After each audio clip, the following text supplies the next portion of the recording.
We're going to be dealing now with papal infallibility, the last section of your outline. Again, we must look at the writings of the Roman Catholic authorities on this issue to see exactly what this concept means so that we don't misstate it. According to Dr. Ludwig Ott, the Pope possesses full and supreme power of jurisdiction over the whole Church. He says it's a universal power over the whole Church collectively. And the Pope can rule independently on any matter which comes under the sphere of the Church's jurisdiction without the concurrence of the other bishops or of the rest of the Church. There is no higher authority on earth than the Pope. There is no higher authority on earth. According to Reverend Gerald Williams in the Contemporary Catholic Catechism, the bishop is the father of all, even those outside the Roman Catholic Church. The bishop is the father of all, which means that the bishop of the Archdiocese of Los Angeles is also the father of all of those outside the Catholic Church in the area of his jurisdiction. And above all that is the Pope. The Catholic Church, through his bishops, is the only authoritative teacher of revealed truth in the world. The Catholic Church has the right and duty to teach Christ's doctrine to everyone in the world. The bishop, and only the bishop, is the man with Christ's authority who is the teacher in his diocese. When the Church teaches infallibly, the teaching is irreformable, that is, unchangeable, simply because it is infallible. And although the individual bishops do not enjoy the prerogative of infallibility, they can nevertheless proclaim Christ's doctrine infallibly. This is from Vatican II. So this brings us now to the dogma, or the statement of dogma by Dr. Ludwig Ott. The Pope is infallible when he speaks ex cathedra. Now, what does it mean to speak ex cathedra? Well, we shared last night that there are three prerequisites or criteria to constitute ex cathedra. First, the Pope must be sitting in his official chair speaking as the head of the Roman Catholic Church. He must be speaking from the seat of Peter, from the chair. The pronouncements that he makes must be intended as binding on the whole Church. They must cover the whole Church collectively, not just one geographical area or one strata of the Church people. It must be the whole Catholic Church. And third, the pronouncements must have to do with matters pertaining to faith and morals. Faith and morals. And according to Dr. Ludwig Ott, you have the quotation there, because of the need for unity and solidarity in the Church, the Pope needs infallibility. God in heaven will confirm the Pope's judgment. This supposes that he is free from error. Peter was commissioned as head of the flock to keep them from error. Because of this, infallibility is essential. And then the Catholic Church says that there are proofs for this doctrine. The first proof they set forth is the Catholic consent to it. They say that the doctrine was defined in 1870 by the Pope as head of the Church with the consent of the entire Church Council.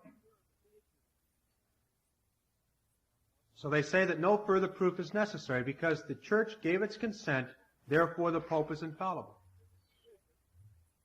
The second point, they say that the necessity, the antecedent probability or necessity of the doctrine. They say infallibility must abide with the Church because how could God leave the Church to teach without giving it an infallible authority?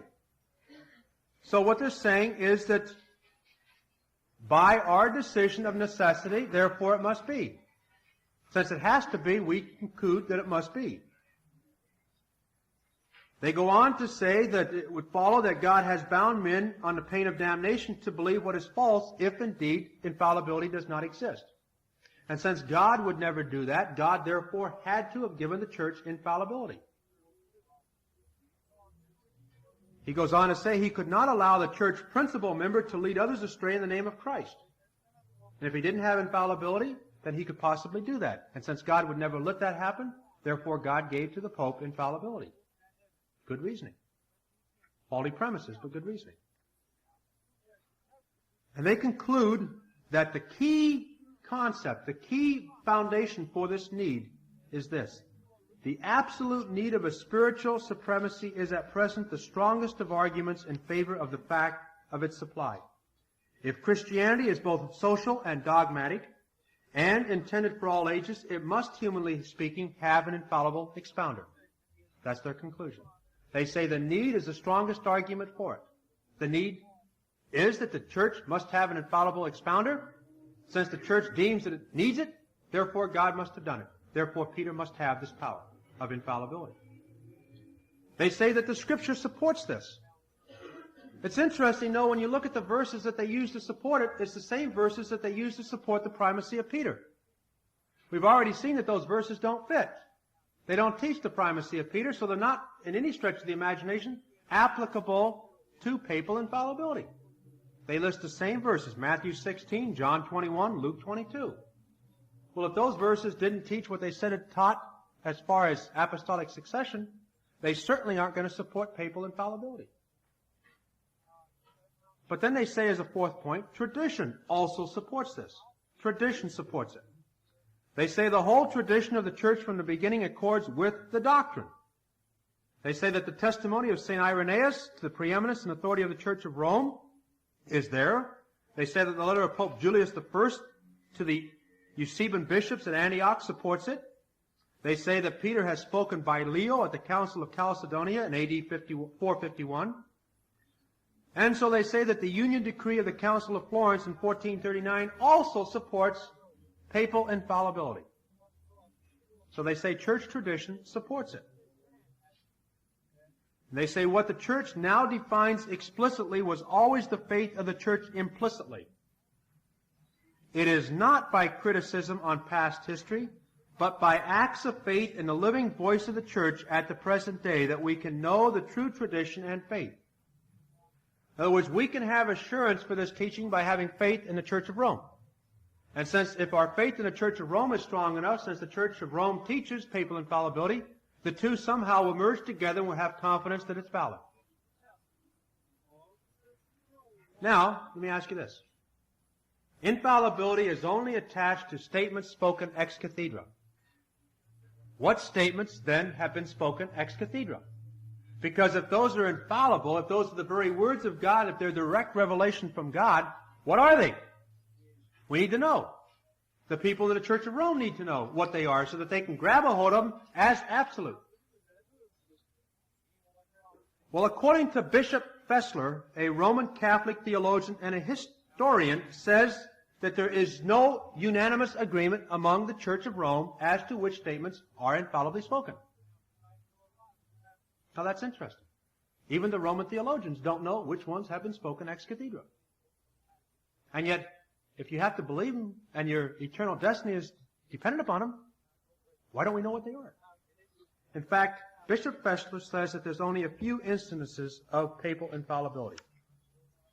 Others have broader understanding, but this one bishop says there are only 4 pronouncements by the Church of Rome that must be believed upon penalty of losing your salvation. The first one, he says, is in the bull Unum Sanctum of Pope Boniface VIII in 1302. And by the way, it's not the whole bull that was spoken infallible, only 17 words out of it. Now, how Bishop Fessler determined that only 17 words out of this whole proclamation is infallible and the rest isn't, I haven't figured out. I don't think he has yet either. But he says only 17 words. These 17 words are this, quote, "For every human creature it is altogether necessary to salvation that he be subject to the Roman pontiff," end quote.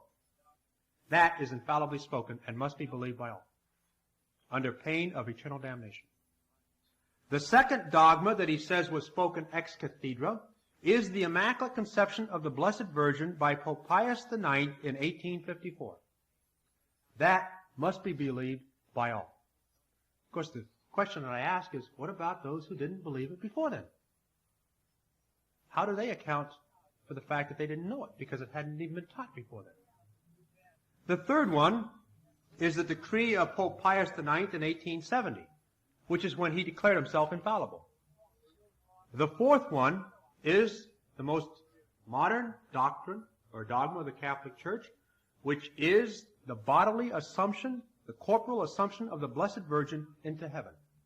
since she was sinless, since she had no sin when she came into the world. Her body could not see corruption, so God had to assume her bodily into heaven.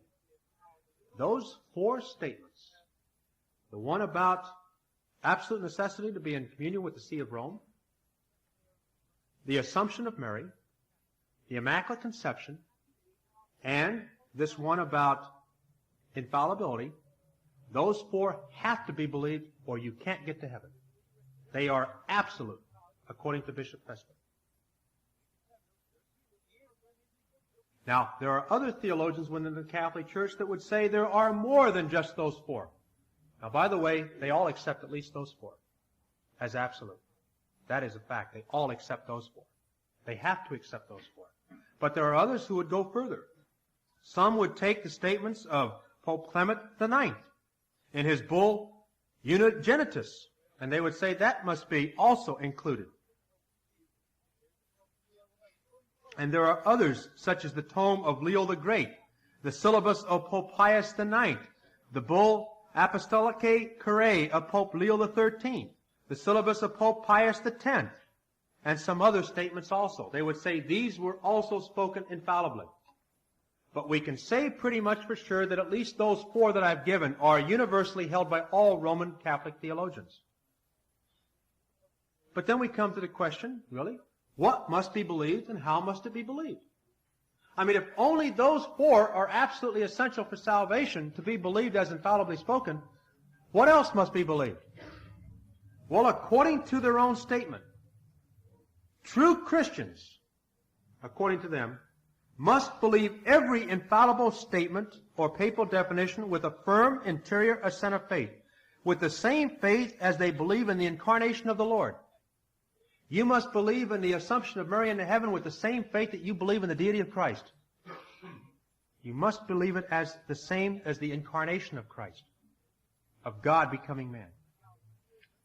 He concludes with this comment, quote, "The question whether this or that solemn utterance of the Pope freely expressed comes within the scope of the Vatican definition of infallibility is for Catholics largely a question of technical interest."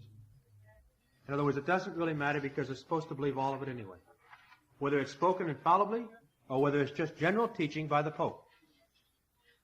Now that brings us to some very basic observations just from what we've discussed up to this point. Some very basic information, some very basic observation. If we take the concept that one of the three criteria that is necessary for a statement to be infallible, that it must cover doctrines of faith or morals, let me ask you this.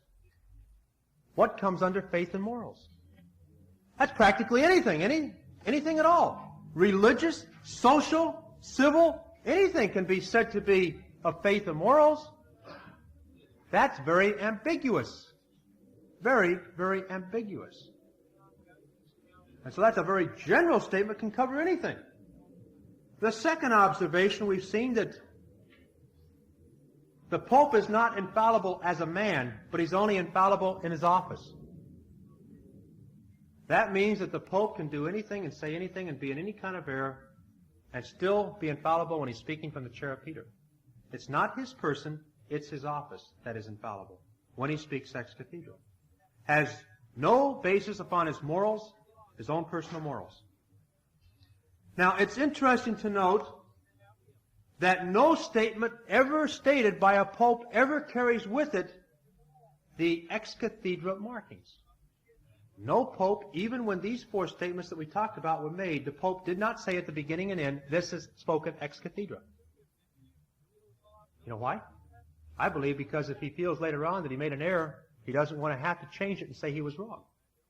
No statement that has ever been made by any pope has ever been stated as stated infallibly. They never say that. Never. And as we've seen, there's very few statements in history that are claimed even by the Catholic Church to be infallible. Now this is important. There have been times where people have wrestled with passages in Scripture, really struggled trying to find out the true interpretation. There is absolutely no papal infallibility ever on any verse or any word of Scripture. Why, if this is the basis, haven't they cleared up the theological arguments on passages that aren't clear? if indeed the Pope has infallibility.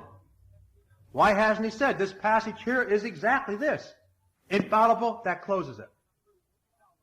No statement has ever been spoken on any passage of Scripture as saying this is infallibly spoken, this is concrete, this is absolute, this closes the issue of contention. Not only that, as you look at church history, you will find in the church history there have been theologians who have argued against theologians. There have been popes who have argued against councils and councils against the Pope. And never once has the Pope come out and said, I am now speaking infallibly, I resolved the problem, this is my proclamation, that closes it. Never. In fact, in 1969, there was a research project sent to the Vatican for study on the morals and issues of the day. What is sin and what isn't? In 1975, they finally came to a conclusion, and they stated it, the Doctrine on Morals in the United States. My friends, I can tell you in 5 minutes what is sin and what isn't. It wouldn't take me 6 years to come to a conclusion what is sin and what isn't. And if I had infallibility, it would probably take me 10 seconds. It took them 6 years. And even now, they're still wrestling with it, and they're not still decided on what are morals. Let me say this. The notion of infallibility does not commend itself to the mind of a Christian. It does not commend itself to the mind of a Christian. As Lord Acton so aptly said, all power corrupts, and absolute power corrupts absolutely. How different is this idea of infallibility from the attitude of Peter as set forth in 1 Peter chapter 5? Be examples. Don't be lords. Be examples. How different is this attitude from the attitude of Christ even? How different. Christ, the humble servant. Christ, the loving, compassionate God in human flesh. So compassionate. Never this presumptuous attitude that the Pope takes today. I believe that this concept appeals to those who are poorly informed and who are adrift spiritually. In the spiritual realm, a state of uncertainty is a state of misery. And therefore, if somebody can come along and say, this is infallible, don't have to worry about reasoning, don't have to worry about exercising your mind, I'll take care of that. That appeals to the poorly informed because it gives them some kind of a basis. I'll repeat that if you want to use it. Appeals to those who are poorly informed and who are adrift spiritually.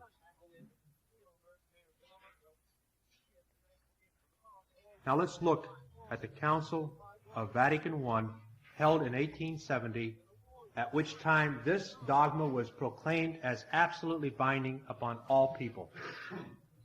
What happened at Vatican Council of 1870? Well, in a book called The Vatican Revolution by MacGregor, he says this: the Italian peninsula, with a population of 27 million, was represented by 276 prelates, or 11 more than the whole of the rest of the continent, including Britain and Ireland. Guess who dominated the council? The Italians. And he goes on to say that 191 members of the council had no constitutional right to be there at all. It is what you call a packed deck, or a stacked deck. In fact, any historian writing of the Council of Vatican I will say it was dominated by the European Jesuits, and that Italy controlled it. There was no democracy, there was no freedom. Everything was controlled by the Pope, who functioned under the control of the Jesuit society. This is historical. This is fact. In fact, Philip Schaft, in his church history, said that there was a strong opposition even to calling the council. He said a preliminary vote in secret session showed that there were 88 noes, 65 voted for it with reservation, and 80 abstained, even to have the council, because they knew it was coming. There was no unanimous agreement among the church. For the conclusion of this message, please turn your tape to side 2.